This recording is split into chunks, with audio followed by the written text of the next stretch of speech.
Yeah, so I mean, obviously, Michigan's got the regular season. I should just say the Big Ten championship locked up, and Yeah, they that's do. great. They're doing it. Michigan State's in second place right now by a half game. Hopefully, they can hold that spot. Mm-hmm.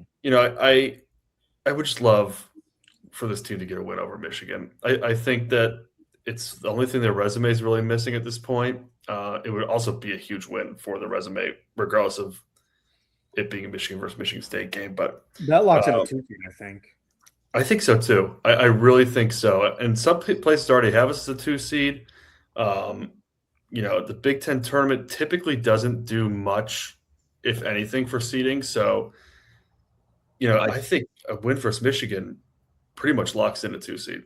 Yeah, I mean, you look at, I mean, obviously you can't change the past outcomes or whatever. So what's the next best thing? You beat them the next time you play them. Yep. And when that's in the same season, then okay, I got that chance against Michigan, and we might get that chance in the Big Ten tournament. I know you just said it doesn't really do much, but I think in this case it would help a little bit if we got Nebraska in the Big Ten tournament and we're able to. Yeah, it might. Too. Yeah, I don't think it would pull us up like a seed line or anything. It would just be nice to be like, okay, look, we lost a close one to them, and then we came out and we beat them the next time. Yeah. Yep, I agree. I agree. So looking at where the bracketologists, I hate calling them that because it makes them sound so much smarter than they are. I do think it's a very tough thing to do. I'm just tired of Joe Lunardi, but he degree programs that you. Yeah, ESPN, Joe Lunardi has finally come to a sense. He does have Michigan State as a 2 seed now in the East, I believe, with Duke as the 1 seed, the 3 seed being Iowa State, 4 seed being Gonzaga. I like that. Yeah, a lot. Yeah, I think a lot of similar programs too. Yeah, like the way they play. Yep. Yeah, we'd be looking at Wright State in the first round, and then Villanova or TCU in the second round, based on that projection. I got no problem with that. I think that Lunardi, I don't know what was going on there and what his obsession with Illinois and Purdue is, but like at a certain point when you have Michigan State, Illinois, Purdue, very similar seasons in terms of teams they've beaten, overall record, conference record, and Michigan State has beaten both of those teams. Yeah. I don't know what he was hanging out for dear life, like not to move. Like he even said in one of his, like the day that he released his his bracket for that day, we played Purdue, and he was like, "No, tonight's game doesn't have any impact on the outcome." Like, how can that be? Like, I wish the basketball was a little more like football in that sense, where it's like, okay, we have two teams, they played each other, and the one beat them. Looking at it, everything else is equal. Okay, this team should probably be ahead of this team. See, I feel like football doesn't follow that very much, honestly. I mean, remember, wasn't it George Pratt who said it doesn't matter that Michigan State beat Michigan? Michigan should be ranked above them in the football playoff. Crazy. But they do and they don't, like they did with Miami and Notre Dame this year. Right. But I mean, a lot of times they don't. And like to me, it matters more in basketball. Head-to-head matters more in basketball. Yeah. Especially when you only play each other once during conference play, and you're both have similar seed lines. Similar seasons, like you were saying. Yeah. And a win at a place for the first time in 12 years, whatever it was. That I mean, 14 years. Was it 12 years?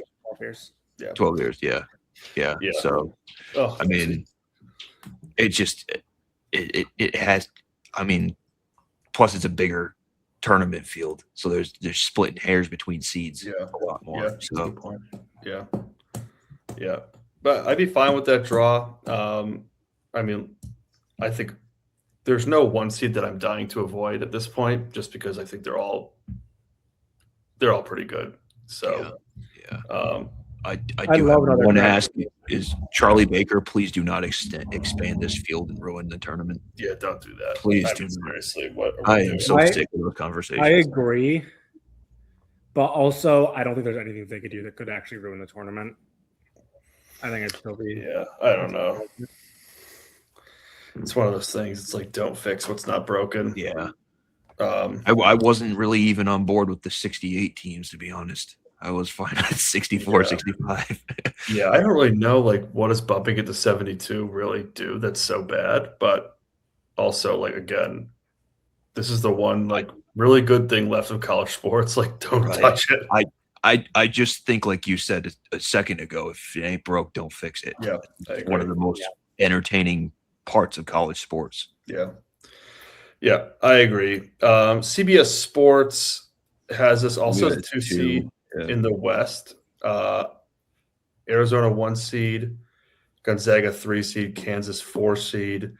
That would put us in a region, our first round game against Portland State, then BYU or Texas A&M to follow. Again, I don't hate that draw. I mean, I think we'd have no problems. Gonzaga is the 3 seed. I think you're going pretty easily to the Elite Eight with that draw. Yeah. Because BYU's beat up their top 4 players, except for that DeBonta freshman, are out for the season. Yeah. So it's Then Fox Sports, Travis, I don't know if you found like a full bracket from them, but they just had like I haven't had a chance to look it up. Okay. They just had the seeds, like the 4-1 seeds, the 4-2 seeds. They had us as a 2 seed. Okay. So 3 so far have us as 2 seed. Moving to the Athletic, and that's Joe Rexroad. I don't know if you guys remember him. Yeah, Michigan State Journal. Yeah, beat writer. Yeah. He has us as a 3 seed. He did this a couple days ago or yesterday. His is as a 3 seed in the Midwest. In the Midwest region, we would have Michigan as the 1 seed, Houston as the 2 seed, and then Virginia would be the 4 seed. And obviously, the way the bracket works out, we wouldn't have to play all those teams to get through. But that's probably the one I would like to avoid so far.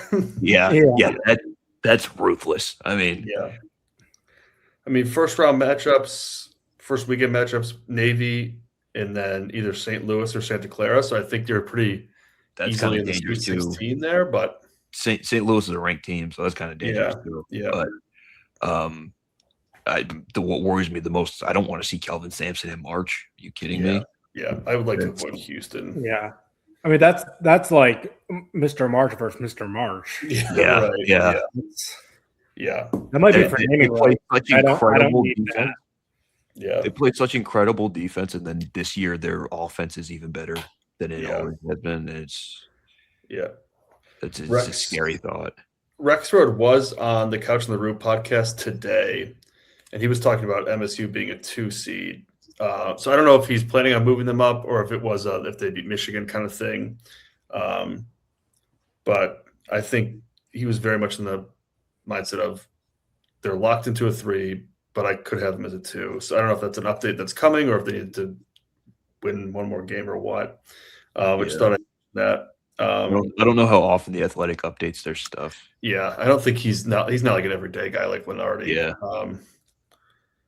Then USA Today, a 3 seed again in the Midwest.